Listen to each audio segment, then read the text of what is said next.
Welcome back to the Four Podmen, the wrestling podcast we bring you each and every week on the Dynamo Podcast Network. Head over to YouTube, super kick that subscribe button, suplex that bell notification. Also available on Anchor if you prefer audio versions of our show. You'll pick us up there wherever you pick up your audio podcasts.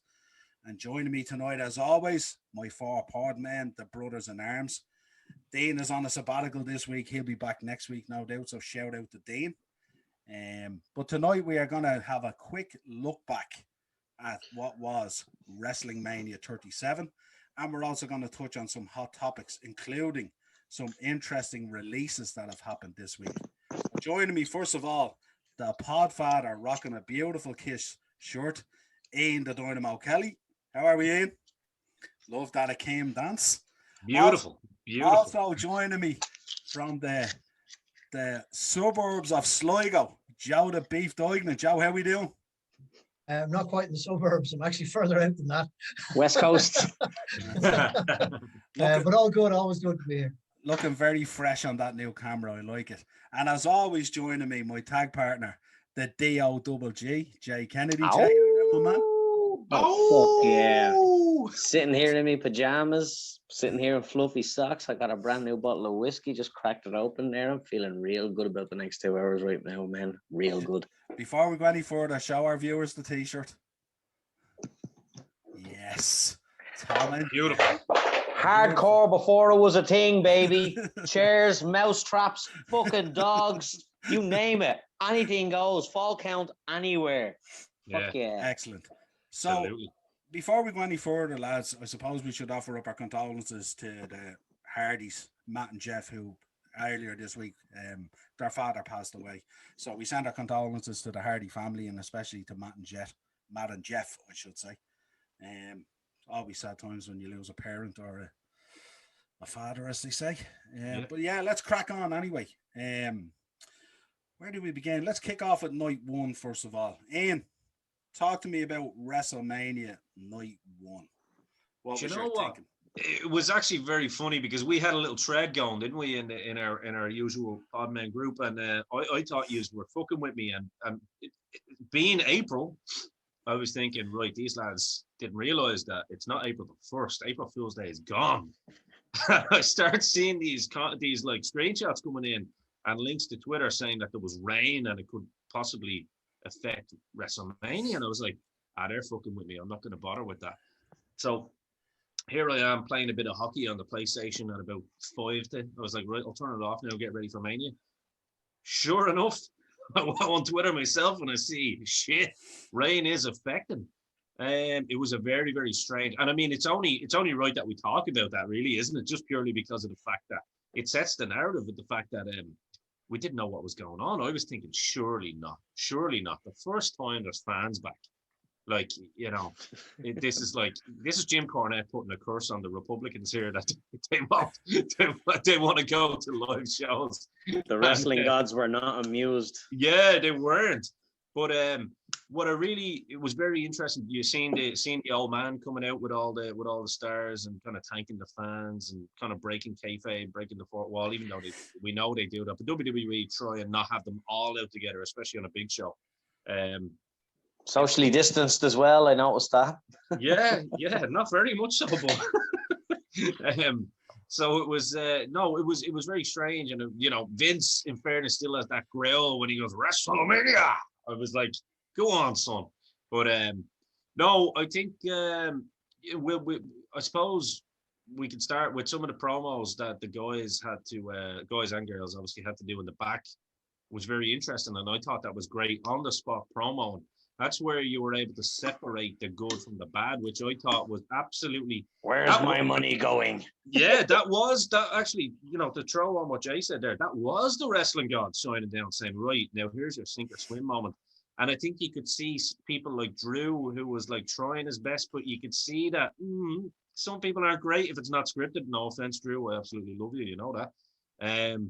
But you could see the emotion was getting to Drew because I think he actually thought, shit, is this going to affect my moment again? You can see some of them were kind of getting a bit teary-eyed. Probably shouldn't give the big man, Braun Strowman, an unscripted promo talking about laying over, standing over Shane McMahon's dead body. It went. I was like, whoa! That even my missus herself was sitting there going, "That's a little bit much." Shane promo, terrible, by the way. Just want to say that. I don't know, whatever Seth Rollins was on, I'd like some of it. That was just madness. The New Day, I mean, they were just awesome on their little, unscripted promo. There was some good ones there, but no, I think it was just we won't stay on that. But it was cool to see that they kind of kept the show going, and then eventually, we got off and obviously had what we thought was the main event as the opener. So, I suppose we're going to get into the matches itself. So, like in terms of night one, very, very strange start, but at the same time, great setup as always for Mania. Great to not see it in a warehouse again, and great to see fans there again too. And I'd say my thinking now, you can disagree with me if you want. My thinking was that was probably a last minute call to get that on as the show opener. Purely because you probably had a lot of frustrated, soaking wet fans outside, and because they announced it very early as well. Do you notice that they kept saying it? This is going to be your opening match, and I heard that it was announced on the intercoms as well while people were standing outside. So I think that was probably a little bit of smart business to think. It was a morale call, wasn't it? Come in fucking hot. They've been standing in the rain in ponchos in the Florida humidity. Let's come in fucking hot. Exactly, and I'd say they gave it to the girls then for the actual main event. You know what I mean? Just to kind of give them their due too. So that's my opinion on the start of night one of WrestleMania. So I'll hand it over to you boys. Yeah, I always have a special place in my heart for the WrestleMania stages and the sets. Yeah, they're iconic. That kind of way, and this one certainly knocked it out of the park as well. Yeah. They spare no expense when it comes to those things. They spend an absolute fortune on it, and it looks fantastic. Does Joe? You tell us, how did you feel starting out on it? Well, I didn't watch the promos. I didn't watch it live, so I was able to skip all that. Well, you should have watched it, Joe, because one of your favorites at the moment, Bobby Lashley, was my favorite promo. Yes, because he was a rabbit in headlights until they switched the video printer on, and it was incredible to see the different facial expressions of him. It was just phenomenal. And it was like in front of your eyes within a minute, a guy turning from face to heel, or heel to face, back to heel. It was just like someone told him, you're a heel, don't you? From behind the camera. So it was really good. Go check it out, Joe. You'll really enjoy it. I'll definitely go back and check it out. Yeah, it's worth a look. Yeah, as Ian said, there was a few good ones. I actually wouldn't mind seeing new. Big E was awesome when they were fucking with the new Irish fella, the New Day, and Big E just comes in and starts doing the whole preacher thing. It was actually very, very, very entertaining. He has a lot of charisma when he's not trying, doesn't he? He does, yeah. I'd buy a car off him. Yeah, the New Day can do no wrong, lads. They're just exactly, yeah, really. Exactly. You know what I mean? So I'd expect nothing but brilliance from them. I'll drink to that, yeah. But I wouldn't mind having a look at some of the others. Although I heard Kevin Owens' sound got cut off or something. Is that right? He got static. He got a weird squeal out of it. It was more of a sound thing than him. I'm sure he didn't hear it when he was talking. His promo was the best. I mean, it shows the real people. Like Kevin Owens, it showed that he knows what he's doing. He's from that Ring of Honor CM Punk fucking crowd. You know what I mean? They can just click it and it's on. Go ahead, Joe. Will I just go on to the match? Yeah. No, or just pick just overall. Your feeling of night one and stuff like that. And if you want a few match highlights. Yeah, night one, there was some good stuff and there was some utter tripe as well. Some muck on.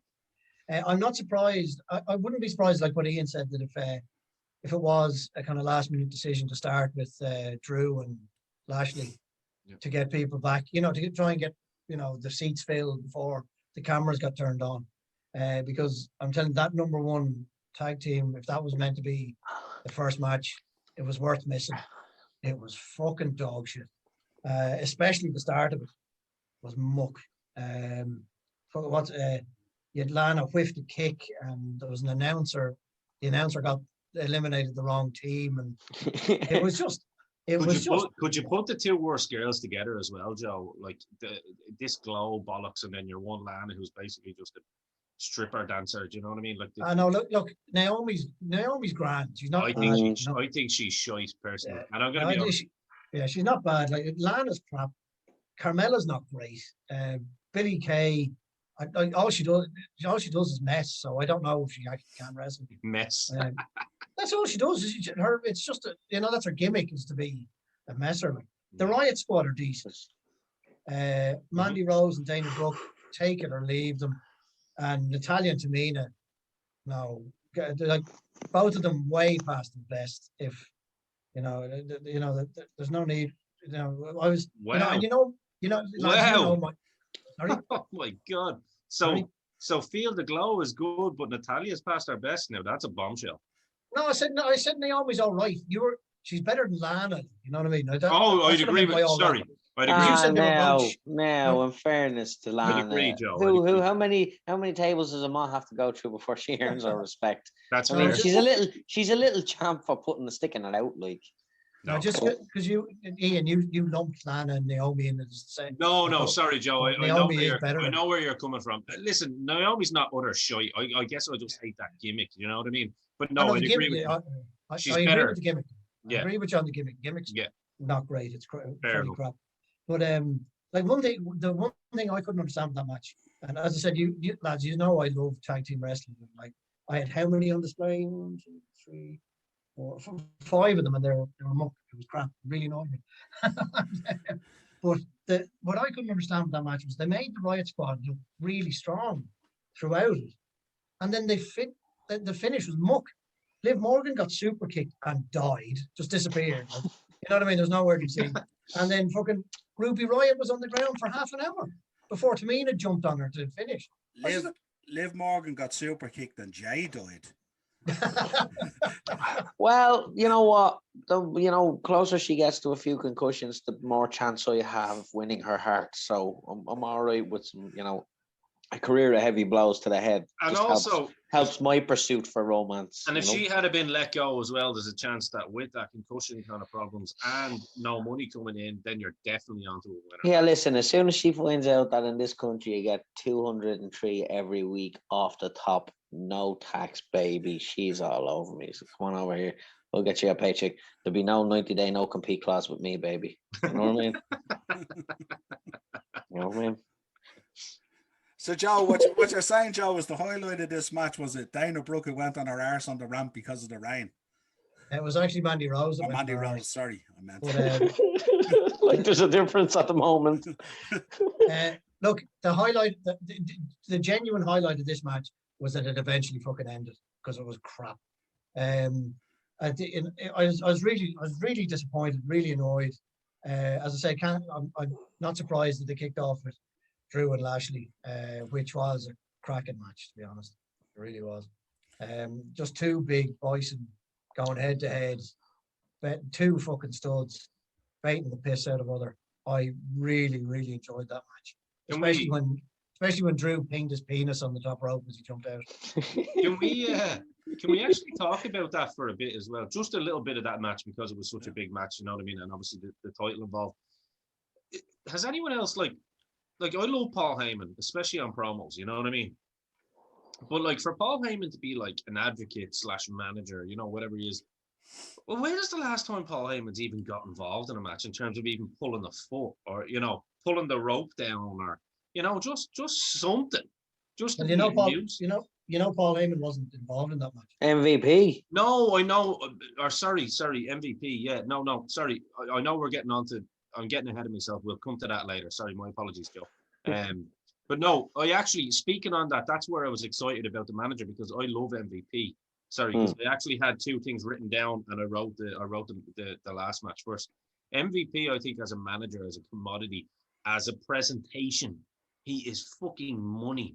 He is money, like, steal a pun, money in the bank, out of the bank, all over the bank. The lad is just absolute brilliant. I don't know how you lads feel about it, but I just think It's a perfect coupling. It's a perfect really coupling, is. which is a It's complete fucking accident when you think about it's it. a throwback to old fucking 80s, 90s You know, WWF what wrestling. I felt about it, what I liked and what I respected about that match in particular, was one, they didn't let him get shady fucking greasy manager in it. They let Bobby be a strong fucking powerhouse heel. What it reminded me of is a throwback to a mid-80s match where you've got two fucking beasts just bleeding, smashing the fuck out of each other.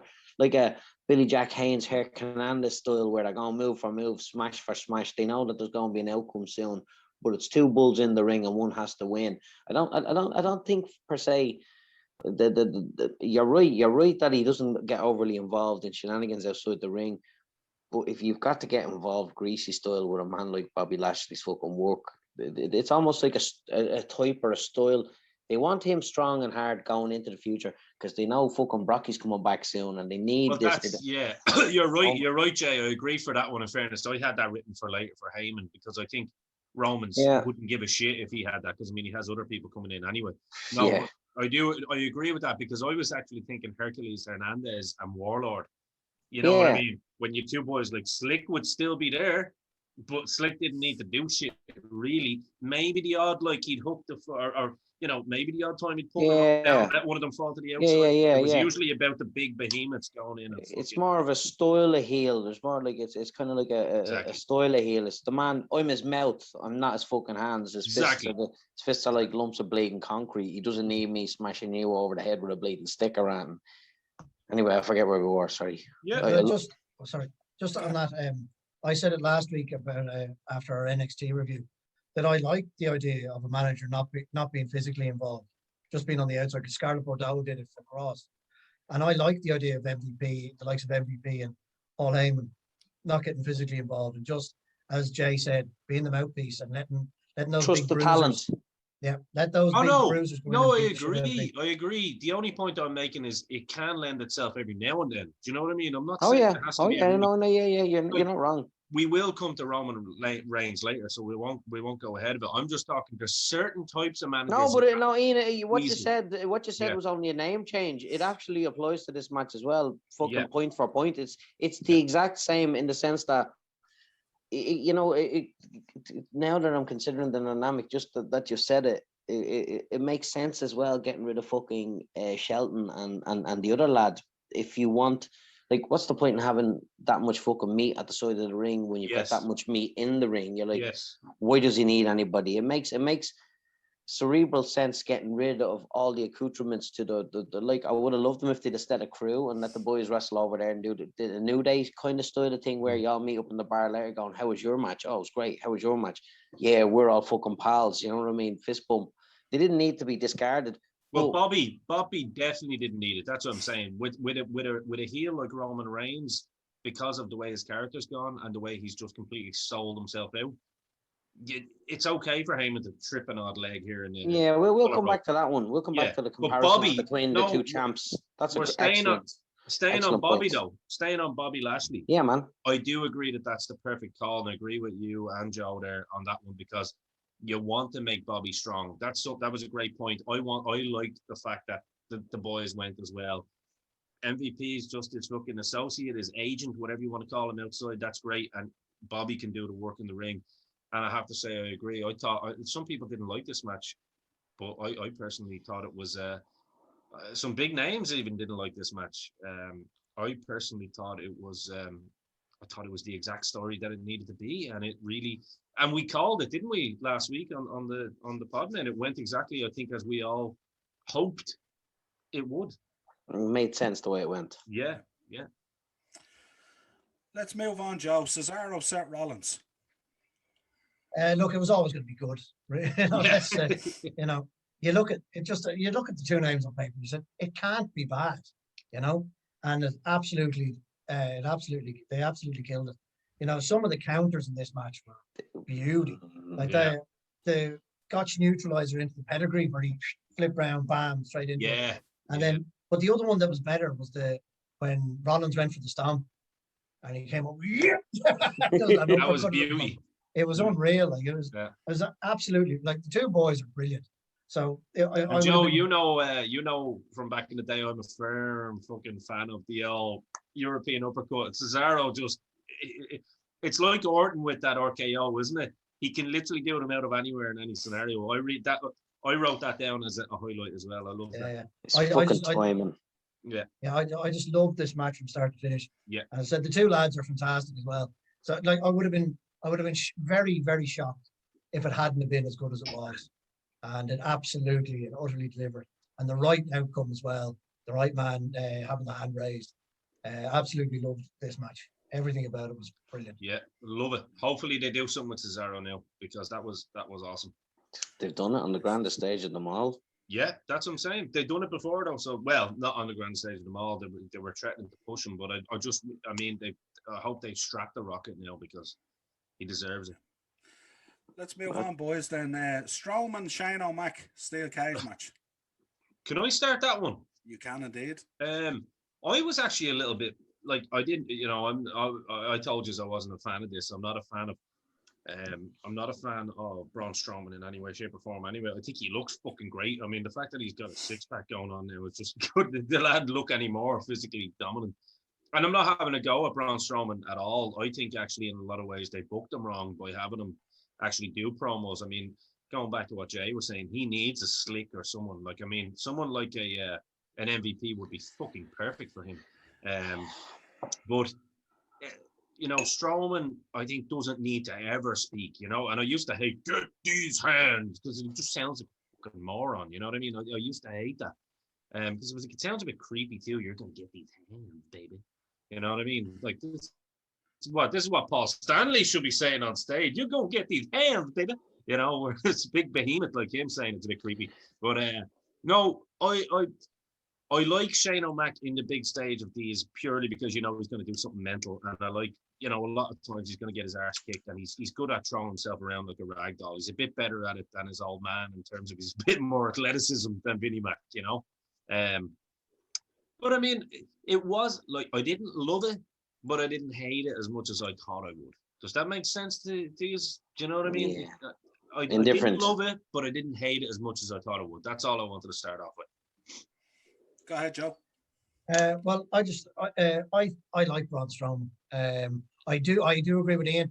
He should not be handed a microphone. Just keep him quiet. Just let him go out and be a monster, and just tear him into pieces. I think that's what they should have done with him from the very start. And they also missed their opportunity with the belt on him as well. There was it 18 months, 2 years ago, when he was at the height, like, and everyone was mad about him, and they didn't do it. And I don't know if they could rebuild him again. Oh yeah. But as Ian said, I think they have to take a mic out of his hand. Just get him to shut up. Just send him out to just crush lads. I didn't enjoy this match. You pretty much knew beat for beat what was going on. The only bit I really did like was when that actually looked quite legitimate, which I was surprised at, was when Braun tore the cage apart. Which I thought looked quite good, because initially it looked like it wasn't going to go for him, and then he did pull it apart. And I thought that was quite cool. But apart from that, I didn't. Shayna, but we have to respect Shayna's bump, lads, though, because anyone that hasn't taken a bump in a wrestling ring, like it's like that Mankind going through the fucking top of the cell. I mean, that was a hell of a bump. No, you know, as I said, you know, but Shane O'Mac's you said it again. Shane O'Mac's always going to do that. Oh yeah, he's always going to take some insane. He got in there to do that. It's a centerpiece, like. But I think, you know, Jay, a lot of people, because it's not crashing through a table, or it's not, you know, jumping off a 40-foot thing and landing on a you know, a mattress that's covered by, you know, wood-looking fucking material, it doesn't look as impressive to a lot of people. But I actually was on Twitter at the time reading that, going, oh, like, and this is jabronis, amateurs fucking talking about this, going, oh, I thought Shayna was going to do something more impressive. I was like, motherfucker, get in, jump off the thing. Listen, that's the fear, and that's the fear and the problem with raising the bar. Shayna's been raising it every time he stepped in. There's going to be a point where the only place you can escalate your set piece to once a year, when you're not a regular worker, is fucking killing yourself. Yes. You can't. There's no more place to go. There's like nowhere. Sabu, yeah, 100%. There's nowhere to go. Once you run out of steam, they won't appreciate all the shit you've done previously. They just want to know what's the next step. It's Yep. just the mentality of a certain set of pro wrestling fan. It's silly, but it's how it is, you know. It is. Good. Let's Yeah, no, move this on. is it. Jay. No, hold on, give me 1 second. ahead, I'll go Justin. back to this one here. Yeah, we did not enjoy this match at all. I felt it ruined a very good flow. It felt to me like you take somebody like Braun Strowman, he needs to be sent away for 6 months and got out of the view of television to repatch and rework and redo his last 2 years in the business. They need to sit down and look at this physical fucking phenom, this entity, and make a decision as to what they're going to do with his career. Because having somebody with that look, in that size, and that fluidity, now he's no fucking Shawn Michaels. I'm not even saying that. But find me another fucking man who can move as well and as agile as him. I'd And agree with that. You've Yeah. hit lightning in a bottle, right? Now, what they need to do is, one, give him a career gimmick, a la the Taker.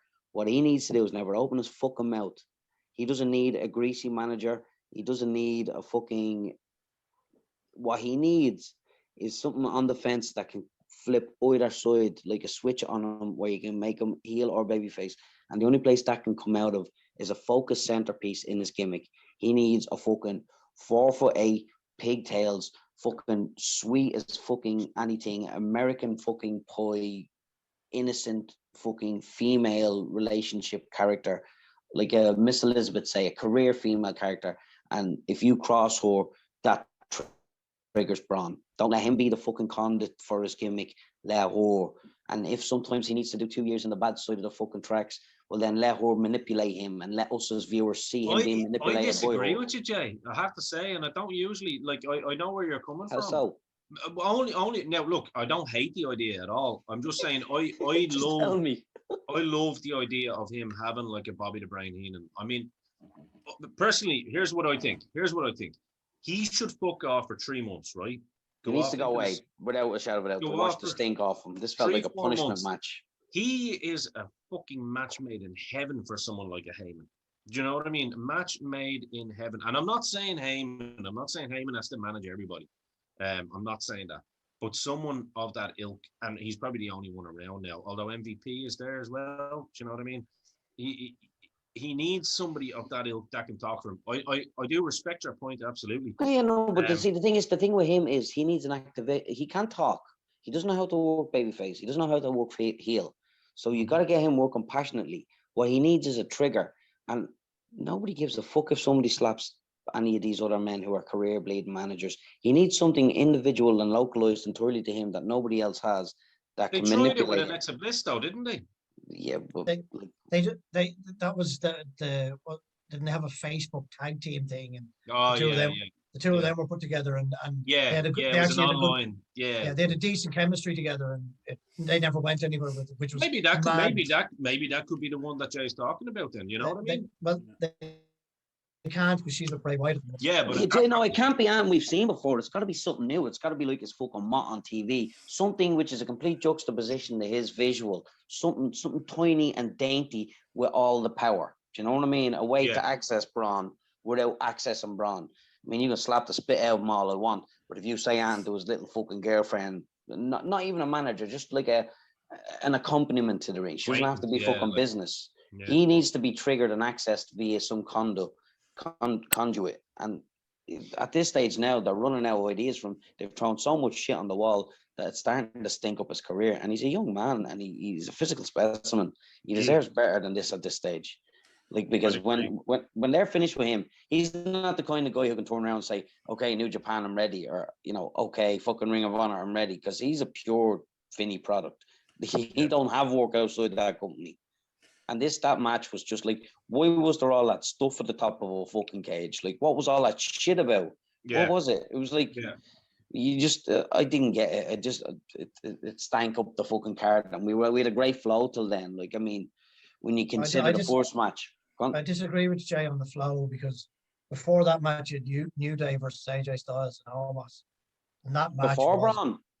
yeah, and it was fucking garbage. Did we skip that match to talk about? Where are we? What's the story on this card? No, we were about to go into that. We're skipping back and forward on the card. We're not going. Okay. That explains because there's a certain match I want to end with. That's fair. No, that's okay. That's absolutely fine.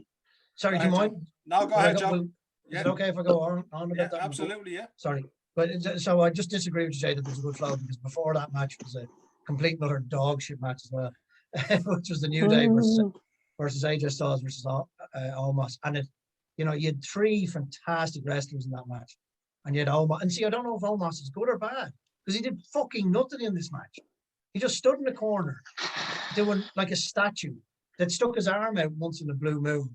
And But didn't we all wait? Didn't we all wait to see what he was going to do? And he did nothing. He came in, he just threw the lads around. Smashed 2 people. Yeah, he worked like an 80s giant. He came in and he fucked up 2 people. Yeah, it wasn't fancy. There was no Hurricane Ranas. He just picked fuckers up and broke them over his knee. It was shades of Zeus. You know what I mean? Only this guy could actually move. I don't know. I didn't like this match at all. And the only thing I liked about it was when Xavier Woods had AJ Styles, and he kept heckling them, saying, "You're not a tag team wrestler. You're not a tag team wrestler. We've cut off the ring," and all this kind of crap. Shouting at him. I thought that was narrating his own match. I love him. Xavier Woods is fantastic. As I said, the New Day can do no wrong. The 3 of them are fantastic.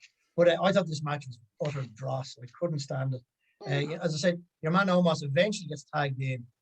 He just comes in, does a couple of moves, stands on Kofi's chest. 1, 2, 3. I was just like, this is shit. Speaking of men that deserve so much better, like AJ Styles, for God's sakes. Him and the other 2 boys. Now, your man Omos could be brilliant. As I said, like he's not the brilliance you're looking for. He works like an 80s heel. He's from a different era. He's not going to come in, like I said. He doesn't have a Hurricane Rana in him. If he can get that ass off the jacks twice a day after fucking drop and dump, he's probably had a good day. Like he's an 80s Shaq, isn't he? Like he's a big cold. Ian, do you know what?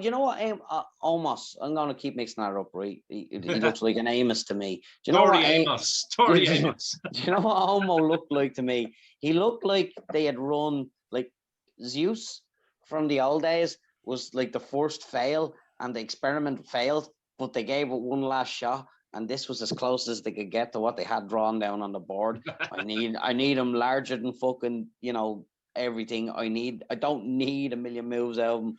I need the world's or the arena to wait for that tag to see what happens. I need the boys to be all like comedy fucking heels for some reason, and then just get smashed over the knee just by Bruce Pritchard, as you know, loves that song. No holds barred. Really? Did nobody else see that? Did nobody else see Shades of Zeus? I do now that you mentioned it, to be honest with you, yeah. The thing that I got the best laugh out of was when he tried to step over the top rope right in the corner, and there's no giving the rope. I know. And he nearly took his Twinkie off. That's it, because it's like all the veterans know, step in the middle, boom, boom, boom. You know what I mean? He didn't seem to notice. In fairness, maybe he's been gelded. Maybe because that facial expression didn't fucking change. And you know what I mean? You even come near me with a flick on that thing, and I know all about it. I'll let you know. I am you. Oh, trust me. Yeah. Turn into a trap to corner Jack Russell. Like, don't do that. Don't do that. I will bite you.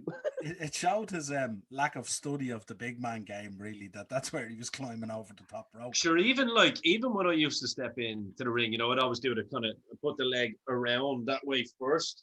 And then it looked like I was sitting down on the rope and then coming into the ring. But you always make sure it's on one ass cheek. It's not in the middle. No. You know what I mean? You don't want that going right. Too heavily invested in that piece of real estate for it to be getting caught on a fucking lump of bleeding threaded wire in front of the world. No, you're not going to get me that way. You don't want to do it in the gym in Bray either, because you're calling. You have to actually ring someone in the back. There could be nobody in that room, and I'm gingerly getting over that rope. Yeah, sorry. 100%. I should have taped up the lads. Right, let's move on. Let's talk about the main event, because there's something I want to get back here in a few minutes. Jay, talk to me. Sasha Banks, Bianca Belair. I can't wait to talk about this one. It was the culmination of a card. I have to admit, right? A bit of context before we get into the actual match.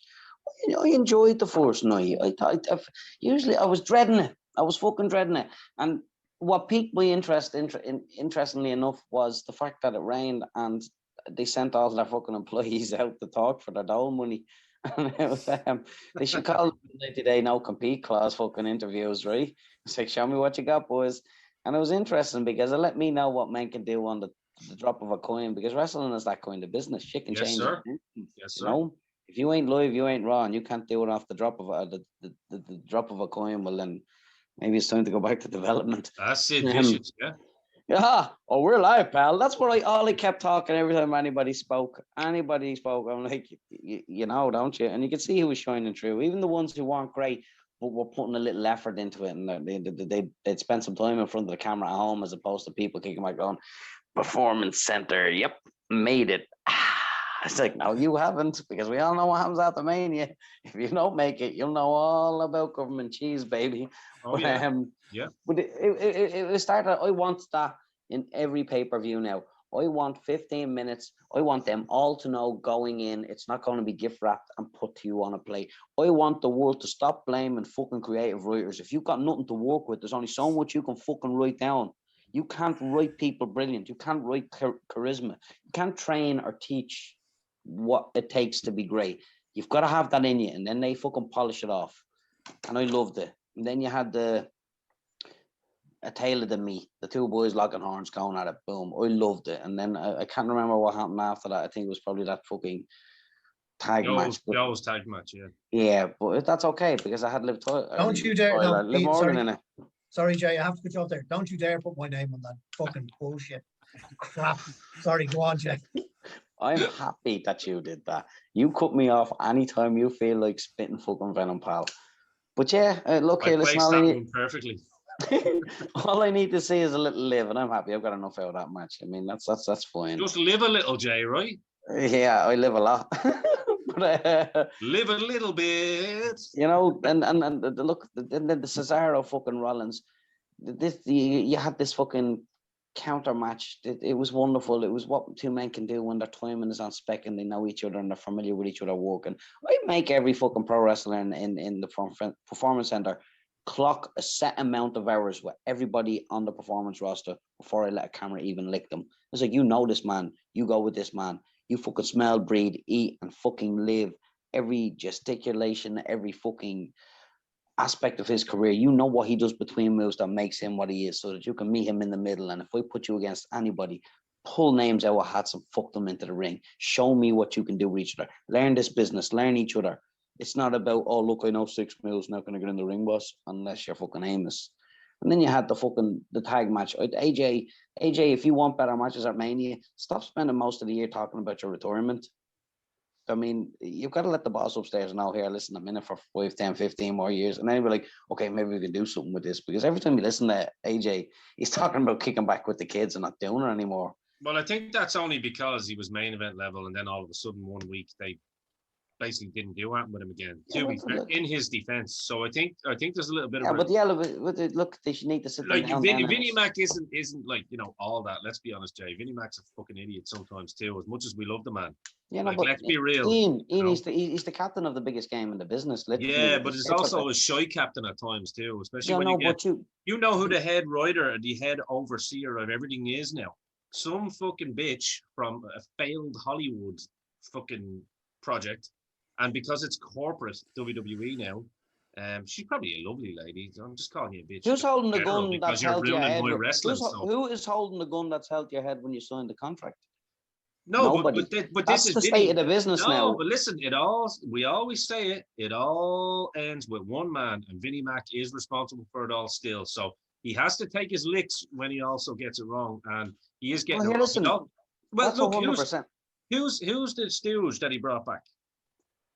The Which yes one? man that he knows. Both of there's them. only one. No, there's two. There's Laurinaitis and Pritchard. He brought both. Oh, so there's two. Yeah, exactly. So it's the same old trick again. Yeah. But look, listen. If you go into a business or you go into a situation, knowing all of this beforehand, and continue to complain about it during your tenure, after you sign the contract, when you know that's what you're going to, then you're the fucking problem.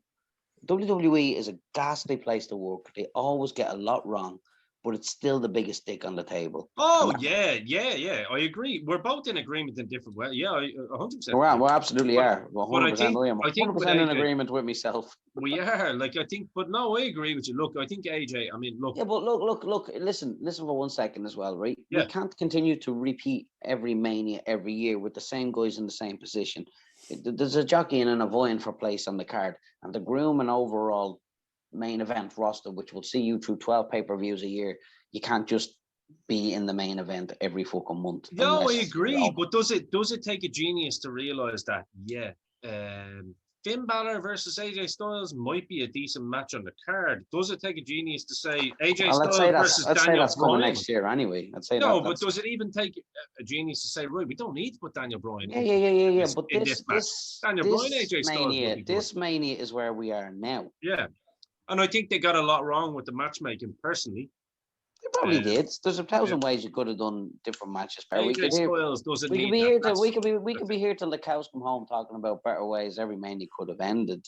But we are talking about AJ though, and AJ definitely is the guy. He's the glue. He's the Shawn Michaels. He's the Bret Hart that you could put anybody in there with, and you guaranteed match of the night. Do you know what I mean? But putting them with a basketball player and the New Day isn't the right booking, and whoever has decided to book that, should lose their job, really, in my opinion, because people lose their job for less. Do you know what I mean? In fairness, I'd come in there and say I've watched worse WrestleManias. Oh no! Yes. I'm only speaking on AJ. That's all. I'm only speaking about AJ. The one thing I would say about when we talk about main events and stuff like this, I think with this WrestleMania, and Jay alluded to it, before we come on episode, that because they had 2 nights and because they had less matches each night, each match got a kind of a big feel about it. It wasn't a kind of the way you'd have that kind of dilution when you have 10 or 12 matches in the one night and it's all rushed. Which 4 do we rush through to make time for which 4? Regardless of our speculation and whatever about where we could have been, this is what we have. This is where we are. For AJ, that's all I'm saying. Jay, back to you. Sasha Banks. Yeah, listen, I forget where I was in the original point. What's even happening? I feel like I'm sitting in a women's gauntlet tag match near a fucking pirate ship in the rain. I don't feel like that at all. I wish I did. Well, Jay, here's to you. Okay, let's talk Sasha Banks versus Bianca Belair. Joe, you take it first this time. We've been sacked, Jay. Well, I don't know where I was. The two boys are busy backstage writing their contracts. We'll chat about the match. Let's talk what we have. They'll talk what they want. Yes. Yeah, exactly. I said it last week in our preview for Mania that this match was going to be brilliant, and it absolutely was. Yeah. I disagree with Ian, what Ian said at the start, that he thought that that Drew and Lashley was going to be the actual main event. I think this was always planned to be the main event. Do you trust Vince that much, really? Yeah, I think this was always going to be it. And what's your alternative? Yeah, I'm only joking. I think this was always going to be the main event. And it was right to be. It was. I hope so. Match. Yeah, I hope so. Yeah. I hope so. I'd be glad to be wrong there, Joe. To be honest with you, it was an absolutely cracking match, start to finish. The whole emotion thing, with the two of them nodding at each other, realizing, "Geez, we're 2 black women main event in WrestleMania. This is unbelievable." And Joe, did you notice that as well? That was something that stood out to me watching it live. And then I actually went back. I've actually watched that match 3 times now, just to look for faults in it. I showed Rachel it as well, because obviously she likes watching the girl wrestle too, And I loved the way they said that 2 black women headlining WrestleMania. I thought it was fucking awesome as well. Beautiful narrative. Do you know what I mean? And that had to be said, had to be kind of mentioned. But it was the right match to close out that night. Yeah, and in every respect. Doesn't it show how amazing Sasha Banks is now as the veteran when you think about it? Because you could see your one was like crying, and you could tell her emotions were getting the better of her. And you saw Sasha just look around, and she made eye contact, and she was like, "Fucking bitch." But then you could see Sasha going like, "All right, come on." It was like she was nodding to her saying, "Right, let's do this." Yeah, we got this. You know what I mean? It was a little thing I noticed, and I was just interested to see if Joe noticed that as well. Just that nod that Sasha gave to her, that it was like, it's go time. We're emotional, but let's fucking channel this emotion. So back to you, Joe. Sorry. Yeah, no, you're right there, Ian. You could see the two of them got very emotional, and Bianca was nearly about to spill over completely. Yes. And as you said, Sasha kind of stepped in and said, "Stop that! Come on." let's do this. She went back into character. It was boom.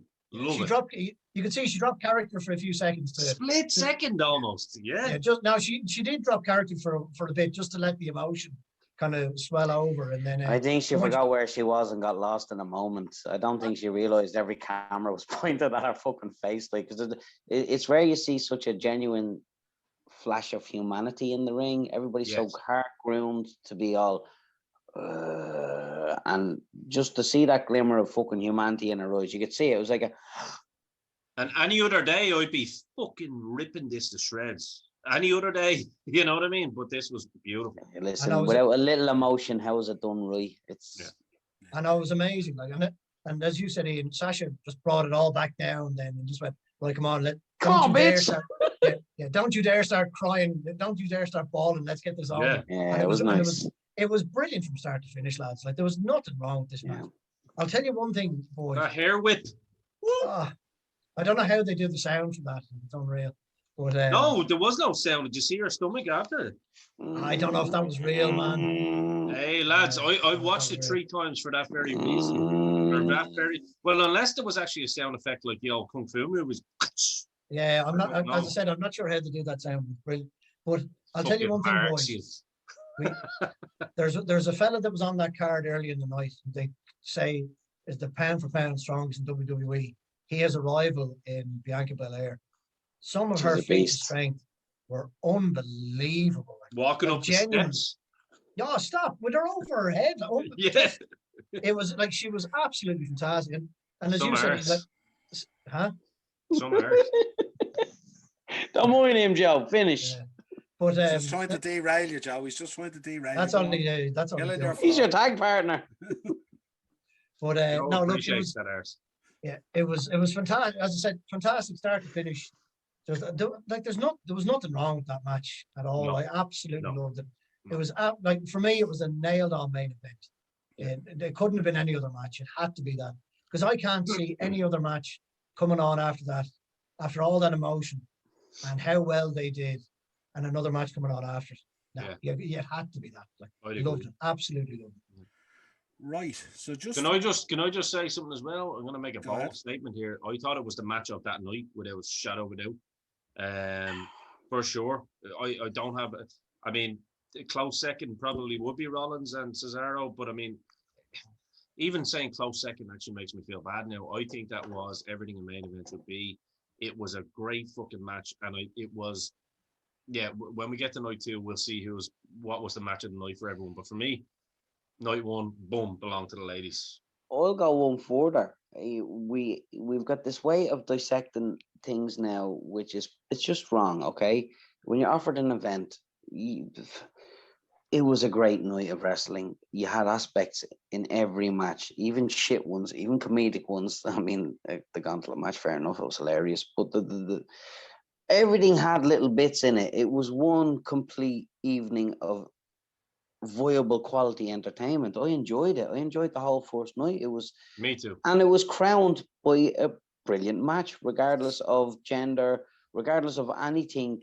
It was good quality pro wrestling, regardless of anything. And I just thought that's why I said it was match of the night. It was match of the night, hands down. I agree with you, bro. That's just like it. The whole thing, the whole evening one. I even got to hear Hogan being booed by a crowd in Florida. Well, look, that's stupid to pick out. Come on. Oh, really? Did it make? It was so petty. It was so petty. People like, there's a couple of boos in the crowd. Like it's grand. Listen, we don't sit down with your brain to watch fucking things. I sit down with my brain. This is over that as well. Like, you need to as well. I'm actually surprised it took you this long to mention it, Jay. It was piped, lads. It was piped in, you know it. Yeah, of course it was. It was some jabroni who just got out for a day. Vince back at the gorilla position, laughing. It wasn't. Black Lives Matter were let into the fucking crowd, and they went, "Nah, get him." Well, lads, before we move on to night 2, we've another little issue that needs to be Jay. brought up about night one. You're not. That a lot of us No. around this podcast have egg on our face about. And if I mention one Bad Bunny, I Ian, don't have egg on my face. I don't at all. Didn't we? I don't know about that. There was a lot of All people right, on the, come there at was me, a bro. lot of people on the WrestleMania preview last week talking about Bad Bunny Yeah. and how this was terrible and it shouldn't happen. And Yep. blah I'll blah. take Still blah, have that blah. opinion. So I'm sure. go ahead, Ian. Take Yeah, it. still fucking terrible. Ask my bollocks. Jay was in a group with me of personal friends that I try to educate on certain things as well, and telling me how I was wrong and that they give up. Jay, you remember? And Jay, greatly about 3 hours later, came in and went, "No, I'm with him, 100%." Listen, this is all about how good the fucking Miz in particular is, because the Miz made this guy. I mean, he looked fucking ridiculous doing it. It was all static. He was like a skinny lad standing at a door trying to wear one of those bet on kind of sports shirts, and yet his body was still that bleeding skinny that he couldn't even fill it out. Stupid intro as well with that stupid Well, rap. just before you go off on that, this is a guy who's like an Hispanic hip hop artist. He's not a pro wrestler. So you can't really go in on his body type and his build and all. He's not supposed to look like Bobby Lashley. Okay, you're right. Go, He's not a pro- ahead, keep on No, going. and I'm glad you brought that point up, Niall. I'm glad you brought that to my doorstep, and I will gladly pick it up and fucking chat about it with you. You're right. Go ahead. His body type isn't a pro wrestler. Okay. He is a Hispanic rap artist. So why the fuck is he throwing around lads 3 times the size of him in a pro wrestling match? And they're selling for him. But we see that in plenty of matches. I mean, AJ Styles has plenty of matches against big men where he throws them around. And you believe it. All right, Niall. Now, I think you should probably, just for yourself, because you've said this live on camera, and compare Bad Bunny to AJ Styles. So I think I didn't compare Bad Bunny to AJ Styles. I was taking up the point that you made. But that AJ he was Styles, a small guy throwing big guys around. AJ Styles makes it look legitimate. The Bad Bunny doesn't make it look legitimate. There's a difference. So you didn't like his crossbody or his Canadian destroyer on the outside after 6 weeks training only? I thought it was absolutely ridiculous, because how would he be able to get that guy in a Canadian destroyer? Seriously, unless but then how does anyone get anyone in a Canadian destroyer? Well, I think it's a ridiculous move anyway. That's my own personal opinion. Yeah, but whether you like the move or not, the guy went down and spent 6 or 8 weeks training with Adam Pearce and Gulak, and he put in the time as best he could. Hey, listen, I'm not blaming the kid. What else was he kid. going to do? Go down to a fucking warehouse and bleeding in Chicago? Well, he could have shipping containers. Jay, he could have showed up there and just sat on the apron all night and picked up a paycheck. Here, Niall. Let's start off as well. No? Let's preface this by saying that I'm not blaming the kid himself. He was booked in. I've no problem with this Bad Bunny fella, whatever he is. I don't know shit about him. I don't want to know anything about him.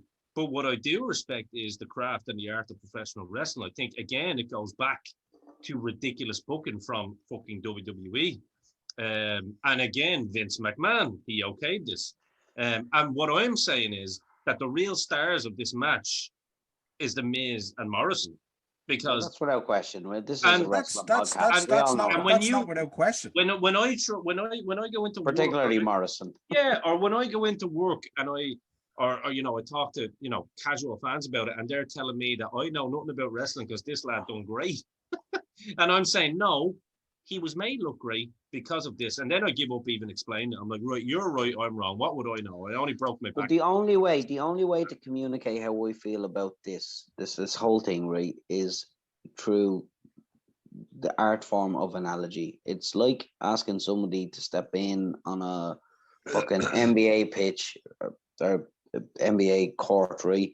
And Shaq lifts you up and helps you. And right, just say like I'm Jay Kennedy and I want to play for the Bulls, and the Bulls want to do a crossover thing, and I'm a movie star and I've got all the day time and day. He didn't take 6 months out of his fucking hard and hectic life and schedule to go down to the performance center and train fucking blah blah blah. He had nothing else to do. It's a fucking global pandemic. It's a lockdown. It's not like he cancelled gigs to do this. He was sitting on his fucking hole earning Spotify money.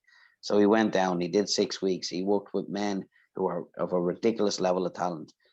For me to go onto an NBA pitch, because I've been on the dole for a year and a half, and it's my fucking dream.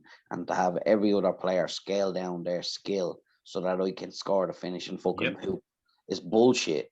It's not the fact that he carried himself or held himself well. That's real easy. If you've got men who are willing to work with you to make you look like $1 million because they listen, I honestly believe the Miz was allowed to hold the belt for 3 weeks this year because that was his reward for this sinister fucking act. It's not. Yeah, it was a cross. What you call that thing? Entertainment, like every fucking whatever, you know. Cross. Thank you. Why can't I remember the word over? I can always remember the word cross. It's the Jesus thing. It's the Catholic body. We all remember the cross on Mount fucking Calvary. It's like, no, this is wrestling, Jay, not the Bible. But no, I've no problem with him. I've no problem doing it on Raw. I have no problem with him doing it on such and such. But when it takes him fucking 15 minutes to get to the arena because he likes standing on 18-wheel trucks, that's a 20-minute spot where somebody could have earned a paycheck and got a career out of it at Mania. The wait for it was too long. Any event, actually, personally. I don't. There's a place for it in pro wrestling, and we've talked about this. There's also a podcast in this crossover appeal and where it's going, and sooner or later there's going to be celebrity fucking wrestling with the stars. And that's when I'm gone. Yeah. Well, no, we have to accept that kayfabe is dead. Listen, the company right now is doing more for it than the curtain call ever fucking did. Do you know what I mean? If Bad Bunny is fucking mixing it up with them two men, can you see Harley Race putting up with that shit? Nope. There's an element of legitimacy to this sport where we watch men who fucking give their lives. We know it's a dance. We do, but it's a fucking dance with fatal consequences. He could have been snapped in half by any given member of any given fucking roster in any promotion in the world. Anybody who's done a year and a half wrestling for free in fucking GAA halls could have just snapped him in two at any given point in time. There was men in there who were elevating him to the point where he's taking the fucking accolades. And he was literally just running in doing moves that he learned in the performance center. And in fact, what he was actually doing, Noel, other than the crossbody and the Canadian Destroyer, was they were literally, he was just throwing his body at them and they were making it happen. I remember at one point there was actually a bit where he ran into the Miz and he done one of my favorite old tricks, Joe. You remember Miz threw his body in position so that he ended up in a hold. Do you know what I mean? And it was like, I don't even know what I'm doing here. I'll just hold the arm. So like, I see your point, Noel. But is that not the mechanics of the business anyway that you're talking about? Not at all. Not at all. I mean, no, it is. Not at all. Of course it is. How is it? No, it is. No. I'd like Noel to explain how it is, actually, because I'd like to be educated on this. If you approach a man and you walk in and you put him in an armbar or you put him in a wrist lock, that's two men at the dance. That's not a natural thing to do to someone. So you're saying pro wrestling's that easy? No, I'm making the point that it's not that easy. This is the point I'm making. And you can tell who the amateur was in this match because your man looked shit to the trained eye. There was absolutely no disagreement about the job that Miz and Morrison did without a shadow of a doubt in the whole of the wrestling world's eyes, without a shadow of a doubt. Where I was coming from was the effort that the man put in and the stuff that he did. I was saying with that effort, it is commendable. And that he shouldn't. Like, he could have sat on the apron and took a paycheck, like many other entertainers have done before. I mean, you compare him to the effort that was put in with Omos in the tag match, who was actually a contracted WWE wrestler. Almost looks like a wrestler, though. But what does a wrestler look like in 2021? If you don't, well, they're still in shape now. They're not all skinny rakes walking around the WWE, like. So I don't see the point. No. You're about coming off this on different. You're about right, but you're coming off on different. So if Bad Bunny, let me put it this way: after I watched that, if I hadn't had any personal opinions on him in the ring, and I have a lot, Bad Bunny looked better than Priest in that fucking match. He did, unquestionably. Well, we know the Priest was carrying an injury. No, he was. Yeah. And this happens in the business, but AJ should have been working with Bad Bunny. Yeah, but look, listen, it doesn't matter, right? AJ. If it had to happen, it should have happened with a more convincing backdrop. He should have been in there with a couple of cruisers who were his size, and it was more believable. This felt more like a carry job for a crossover section in a card which didn't need to be so unnecessarily unbelievable, for want of a better term, if there's any belief left in pro wrestling. And I still have it. I wouldn't be sitting here every week if I didn't still love and believe the sport that I've grown up on. It could have been better. It could have been handled more tactfully. It could have been more sellable, more believable. Why don't we bring Joe in on this? Actually, I just say, Niall, your point on the effort that he put in, I have absolutely zero. I just want to say that as well for anyone listening. Of zero effort with the kid himself, and I call him the kid. You know what I mean? Because he's, he went in, done what he was told, and in fairness, he put a bit of effort. Absolutely no problem with the effort that he put in. Do you know what I mean? Absolutely none. And I like the fact that he tried and he done all that stuff, and that's great. And I agree with Jay's point that that's a spot that someone that probably earned this for the last 2 years didn't get.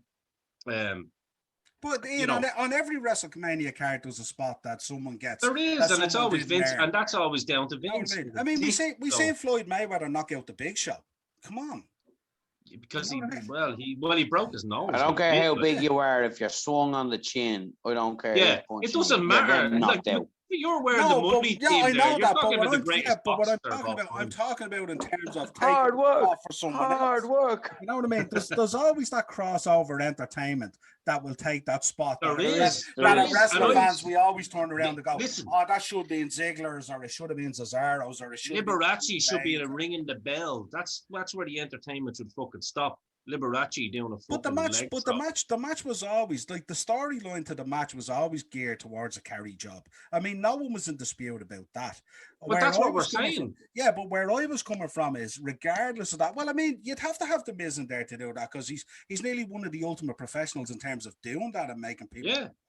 Both of the Miz and Morrison. Yeah, absolutely.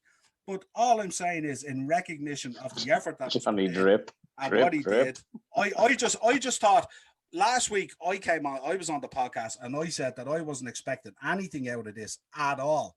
And I'm just saying, in terms of my expectation, it surprised me, and I got a hell of a lot more than what I thought I was going to get. Well, that's fair, Niall. And in fairness, that is fair. And in fairness, that's your opinion. You know what I mean? Yeah. You're not wrong in your opinion. Yeah. I wouldn't be telling you. But I mean, I wasn't expecting him to show up looking like Mr. Wonderful.